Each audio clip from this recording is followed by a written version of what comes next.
Setelah diperkenalkan secara resmi sebagai pelatih timnas Indonesia, Patrick Kluivert bakal menjalani agenda selanjutnya. Di mana agenda selanjutnya adalah mengunjungi Stadion Gelora Bung Karno yang notabene adalah markas dari timnas Indonesia. Dalam kunjungannya ke Stadion GBK, ada beberapa kesan yang didapatkan oleh Kluivert, di mana kesan itu disampaikan langsung oleh salah satu pengurus GBK. Salah satu kesan dari Kluivert adalah soal aura yang dimiliki oleh Stadion Kebanggaan Indonesia tersebut. Selain ke GBK, nantinya Patrick Kluivert juga harus belajar soal budaya dan kebiasaan masyarakat di sini. Hal itu dilakukan sebagai bentuk adaptasi. Soal budaya, hal ini pastinya sangat berbeda dengan yang ada di Belanda. Lantas, apakah Kluivert mampu melakukannya? Berikut ini adalah jawabannya. Langkah kita melaju bersama mimpi, tak ada yang ragu. Keringat mengalir, kerja keras terbayar, kita tim juara, dunia pun tergetar. Langkah kita satu tak terbendung. Iya, Patrick Kluivert akhirnya menjadi sosok pelatih yang bakal menggantikan peran Sintayong sebagai nakoda baru timnas Indonesia.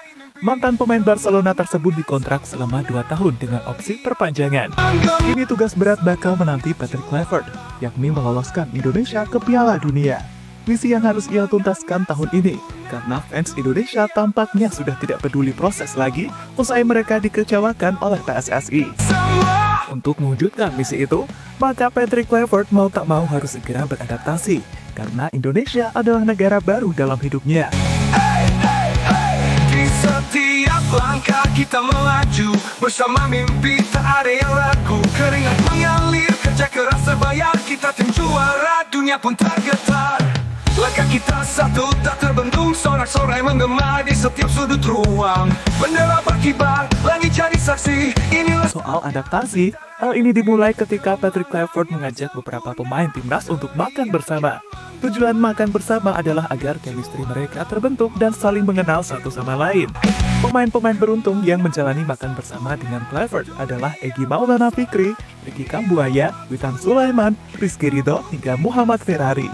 Mereka dipilih karena kebetulan jaraknya dekat dengan Patrick Kluivert yang berada di Jakarta. sinar, cahaya juara takkan pernah putar. Kemenangan sempurna, kita legenda. Inilah waktunya, nama kita tercipta. Oh, oh, oh, kemenangan sempurna. Oh, oh, kita legenda.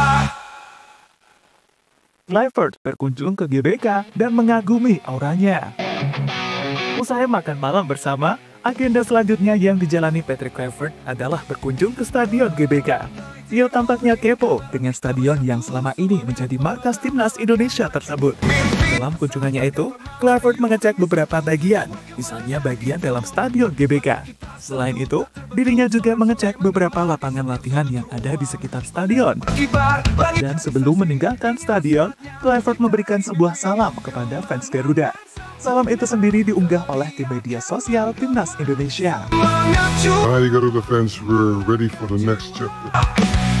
Kemenangan sempurna. Lebih lanjut, usai GBK mendapatkan kunjungan dari Patrick Kluivert, pengurus stadion tersebut kemudian menjelaskan kesan yang didapatkan oleh Kluivert.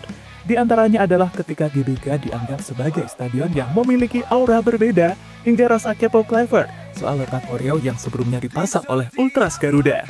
Soal koreo, Patrick Kluivert pasti berharap hal itu kembali terjadi saat Indonesia menjadi tuan rumah.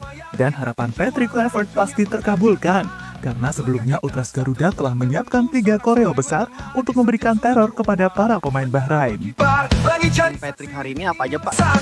Melihat GBK secara keseluruhan, jadi dari mulai lapangan ABC sampai ke stadion utama, tapi secara secara basicnya saja gitu, overall saja. Apa Pak pertama kali dia sampaikan ketika masuk ke GBK Pak? Pertama kali dia rasakan tuh karena dia sudah melihat tayangan sebelumnya, dia juga video kan. Iya, maksudnya dengan pertandingan sebelumnya, dia yakin ini sangat amazed dengan kondisi aura GBK. Oh, auranya. Iya betul. Kita melaju. Ada yang disampaikan Pak Pak kunjungan tadi Pak. Dia menanyakan di posisi mana pada saat kemarin ada koreo. Pun target Justru yang menarik dari sisi itunya karena dia merasa itu sport Indonesia itu luar biasa. uang. Berarti tadi nggak sampai ke ruang ganti Pak ya? Saksi inilah Enggak ke area itu aja, ke area apa namanya? Enggak di tribun Royal Box saja, Royal Box. semangat juara. Clifford harus terbiasa dengan budaya dan sikap orang Indonesia. Punah dunia. Sebagai pelatih timnas, maka kemungkinan besar Patrick Clifford akan tinggal di Indonesia. Karena meski timnas tidak bermain, ada pekerjaan yang pastinya bisa dilakukan oleh pelatih berusia 48 tahun tersebut. Pekerjaan yang dimaksud adalah mengamati para pemain lokal yang bermain di Liga 1. Karena dengan pengamatan secara langsung, Patrick Clifford bisa menentukan pemain mana yang pantas membela timnas Indonesia. Nama kita Soal budaya di sini, Patrick Clifford juga harus terbiasa. Misalnya ada beberapa pemain timnas yang beragama Islam. Harapannya Patrick Clifford bisa menghormati agama dari beberapa pemainnya tersebut. Maka dari itu, Patrick Clifford harus belajar apa itu agama Islam agar nantinya tidak terjadi miskomunikasi dengan pemain.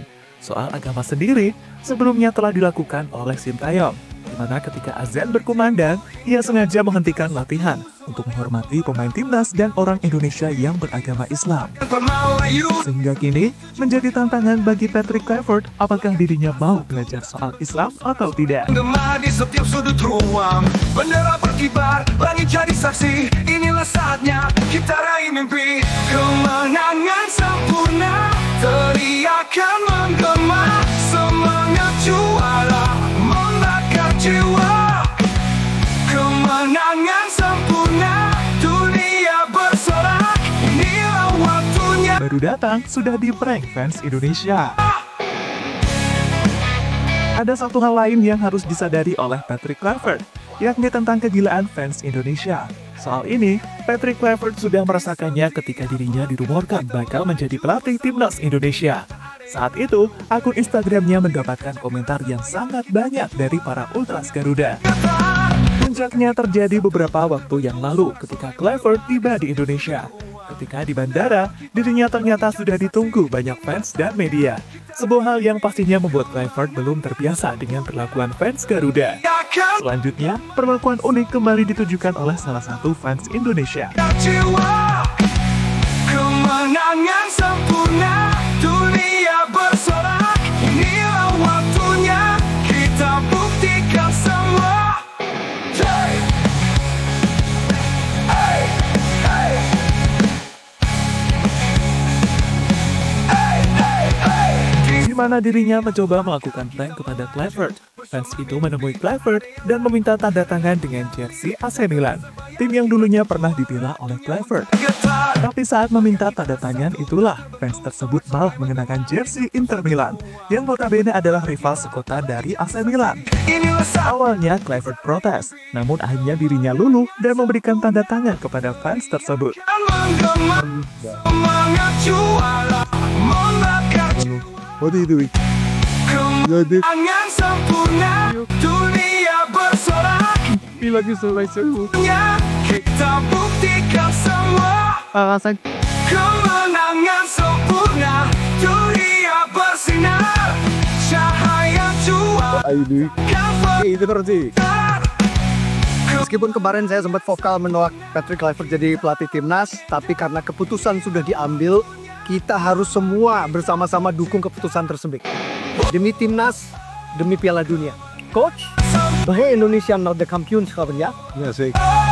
Kita legenda. Jadi itulah beberapa adaptasi yang saat ini coba dilakukan oleh Clifford sebagai pelatih timnas Indonesia. Semoga adaptasinya lancar dan bisa memberikan pengaruh besar dalam performa timnas Indonesia di laga selanjutnya. Bersatu semangat membara melangkah maju. Mimpi besar takkan pernah layu. Demi satu tujuan kemenangan itu. Langkah kita satu tak terbendung. Sorak-sorai menggema di setiap sudut ruang. Bendera berkibar, langit jadi saksi.